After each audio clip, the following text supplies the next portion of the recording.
बिस्मिल्लाहिर्रहमानिर्रहीम। स्टूडेंट्स, आज का जो हमारा टॉपिक है वो types of built in function हमने पढ़नी है। इससे पहले मैं आपको बताऊं कि बिल्ट इन फंक्शन हमने जो पढ़ा था उसकी डेफिनेशन पढ़ी थी और उसकी एक टाइप पढ़ी थी एब्सोल्यूट फंक्शन। ये डेफिनेशन पढ़ी थी यहाँ से, और एब्सोल्यूट फंक्शन की हमने डेफिनेशन भी पढ़ी थी, उसका सिंटैक्स भी पढ़ा था और उसकी हमने एग्जांपल भी सॉल्व की थी। लेकिन अब मैं ये दोबारा से एक चीज़ क्लियर कर दूं, बिल्ट इन फंक्शन क्या होते हैं। ऐसे फंक्शंस होते हैं जो कि लैंग्वेज बनाने वाले ने 1963 में, जैसे जॉन कैमनी और थॉमस कर्ट्ज ने GW बेसिक लैंग्वेज बनाई थी, उन्होंने इसके अंदर जो फंक्शन शामिल किए किसी ख़ास मकसद के लिए, उनको हम बिल्ट इन फंक्शन कहेंगे। ऐसे फंक्शंस को जो लैंग्वेज बनाने वाले ने, डेवलपर ने इनके अंदर शामिल किए हैं, उनको बिल्ट इन फंक्शन कहेंगे। यूज़र डिफाइंड फंक्शन ऐसे होते हैं जो कि यूज़र या प्रोग्रामर अपनी ज़रूरत के लिए उनको लैंग्वेज के अंदर शामिल करता है। यहाँ इसकी डेफिनेशन लिखी हुई, these functions perform operation on their operands and return value. Basically these are program that have been written by developer of language and have incorporated in it. These functions are known as, इनको built in function भी कहते हैं, standard function भी, ये जो वाली line है इसकी बात कर रहा है, standard function भी कहते हैं, library function भी कहते हैं, intrinsic, ये सारे इसके नाम है, ये आपने याद रखने हैं। उसके बाद न्यूमेरिक फंक्शन की बात करें तो ऐसे फंक्शंस जो कि न्यूमेरिक वैल्यूज़ पर मुश्तमिल होते हैं उनको न्यूमेरिक फंक्शंस हम कहते हैं। इसकी पहली एग्जांपल एब्सोल्यूट फंक्शन, ये मैं पहले पढ़ा चुका हूँ, इसलिए मैं सिर्फ थोड़ा सा रीड करवा रहा हूँ यहाँ से। Absolute function, the purpose of absolute function is to return the absolute value of the expression. यानी कि एब्सोल्यूट वैल्यू देता है, फॉर्मेट A, B, S और X दिया हुआ है, ये सिंटैक्स है। यानी कि इसमें नेगेटिव वैल्यू जो होती है वो सेम एब्सोल्यूट वैल्यू आएगी, नेगेटिव साइन को ख़त्म कर देगा। ठीक है, नेगेटिव साइन यहाँ से ख़त्म हो जाएगा, -15 और -12.45 ये सेम वैल्यूज़ प्रिंट होंगी। अब स्टूडेंट, मैंने जो नेक्स्ट आपको टाइप्स पढ़ानी है वो ये है कि इंटीजर फंक्शन क्या होते हैं। इंटीजर फंक्शन, जैसे ये डेफिनेशन लिखी हुई है, इसमें इंटीजर वैल्यू जो है उसको प्रिंट करवाता है सिर्फ। यानी कि अगर पॉइंट के बाद जो वैल्यू दी हुई है उसको वो स्किप करेगा और बाकी जो वैल्यूज़ हैं उनको प्रिंट करवा देगा। अब जैसे यहाँ पे वैल्यू दी हुई है j = इंटीजर 3.99 एंड 9, इस तरह वैल्यू ये दी हुई है। तो प्रिंट j जब करता है तो उसकी value 3 only integer value print होती है, यानी कि वो जो पॉइंट के बाद वाली वैल्यू हो उसको स्किप कर देता है, सिर्फ इस 3 को प्रिंट करता है इसको।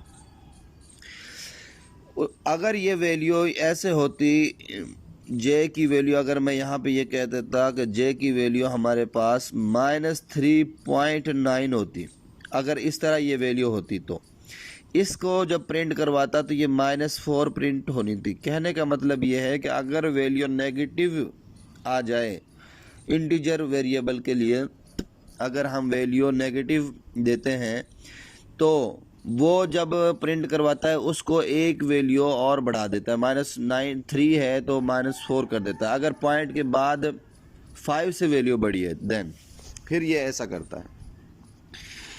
स्टूडेंट, ये हमारे इंटीजर फंक्शन था।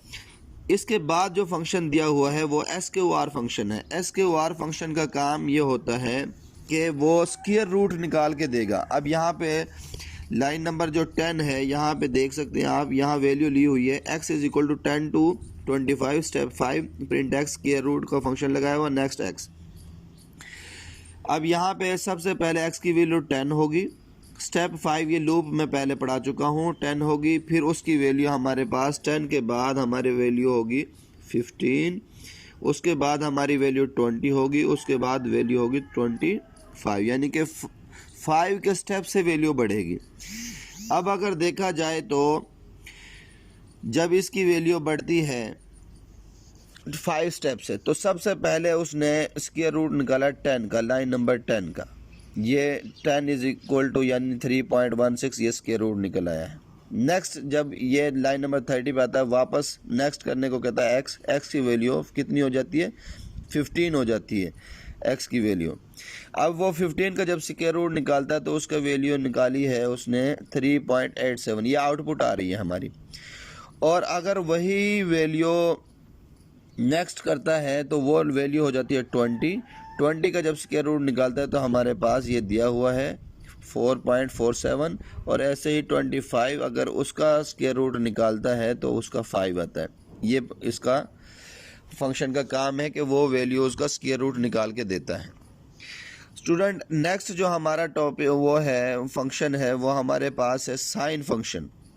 साइन फंक्शन का काम ये होता है कि वो वैल्यूज़ को प्रिंट करवाता है। अगर वैल्यूज़ रेडियन में दी हुई हैं तो वो डिग्री में प्रिंट करवाएगा उनको। The purpose of sine function is to find the trigonometric ratio called sine of an angle x expressed in radians. The following formula is used for converting angle in radians. ये formula दिया हुआ है, मैं इसका निशान लगा देता हूँ। ये वाला जो फार्मूला है sine x cross pi over 180, ये फार्मूला है डिग्री से रेडियन में करने के लिए। जब पाई की वैल्यू इज इक्वल टू 3.14, ये कांस्टेंट वैल्यू होती है पाई की, 3.1415 ये वाली वैल्यू, 3.14159 ये वैल्यू होती है इसकी पाई की। और जब ये प्रिंट करता है प्रिंट साइन पाई, अब यहाँ पे उसने लिया है print sine pi cross 30 over 180, यानी कि x की वैल्यू उसने यहाँ पे ली है 30, x की वैल्यू जो कि हमारे फॉर्मेट में शामिल है x, उसकी वैल्यू जब 30 लिए 30 ओवर 180, x की वैल्यू पुट की है 30। जब वो उसको प्रिंट करवाता है तो उसका बेटा जवाब आता है 0.999, ये वैल्यू उसकी रेडियन से डिग्री में हो चुकी है। ऐसे ही इसी फंक्शन को, इसी फार्मूले को यूज़ करते हुए हम वैल्यूज़ निकाल सकते हैं कोसाइन की, सेकेंड की, और ये जो अदर फंक्शन इस टेबल में दिए हुए इनकी। ठीक है बेटा। नेक्स्ट हमारे पास जो है फंक्शन है फिक्स फंक्शन। फिक्स फंक्शन का काम क्या होता है? The purpose of this function is to obtain a integer value by simplify dropping off the decimal part. इसका काम ये होता है कि ये इंटीजर वैल्यू प्रिंट करवाता है और ये जो के डेसिमल पार्ट होता है उसको यानी कि स्किप कर देता है। जैसा अब यहाँ पे दिया हुआ है प्रिंट फिक्स -7.09, तो इसने 09 को स्किप कर दिया है और प्रिंट कर दिया -7। इसमें और इंटीजर फंक्शन में बेटा फ़र्क ये है कि -7 जैसे प्रिंट हुआ है -0.7, अगर यहाँ पे इंटीजर होता तो मैंने कहा था वैल्यू बढ़ जाती है या कम हो जाती है। ठीक है। और इसमें और उस एब्सोल्यूट फंक्शन में फ़र्क ये है कि उसमें जो वैल्यू है वो पॉइंट के बाद वाली वैल्यू भी प्रिंट करता है और साइन प्रिंट नहीं करता। इंटीजर फंक्शन में और फिक्स फंक्शन और एब्सोल्यूट फंक्शन में ये फ़र्क बता रहा हूँ। और फिक्स फंक्शन में वो इंटीजर वैल्यू लेता है, पॉइंट के बाद वाली जो भी वैल्यू होगी उसको स्किप कर देगा, उससे पहले जो वैल्यू होगी उसको प्रिंट करवा देगा। ये हमारी कुछ टाइप्स थी, इनको ही इंशाल्लाह आपने अच्छे तरीके से याद करना जैसे मैंने निशान लगवाया है।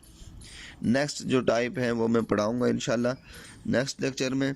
इनको अच्छे तरीके से इन फंक्शंस की डेफिनेशंस करनी है, सिंटैक्स करना है और इनकी एग्जांपल्स करनी है।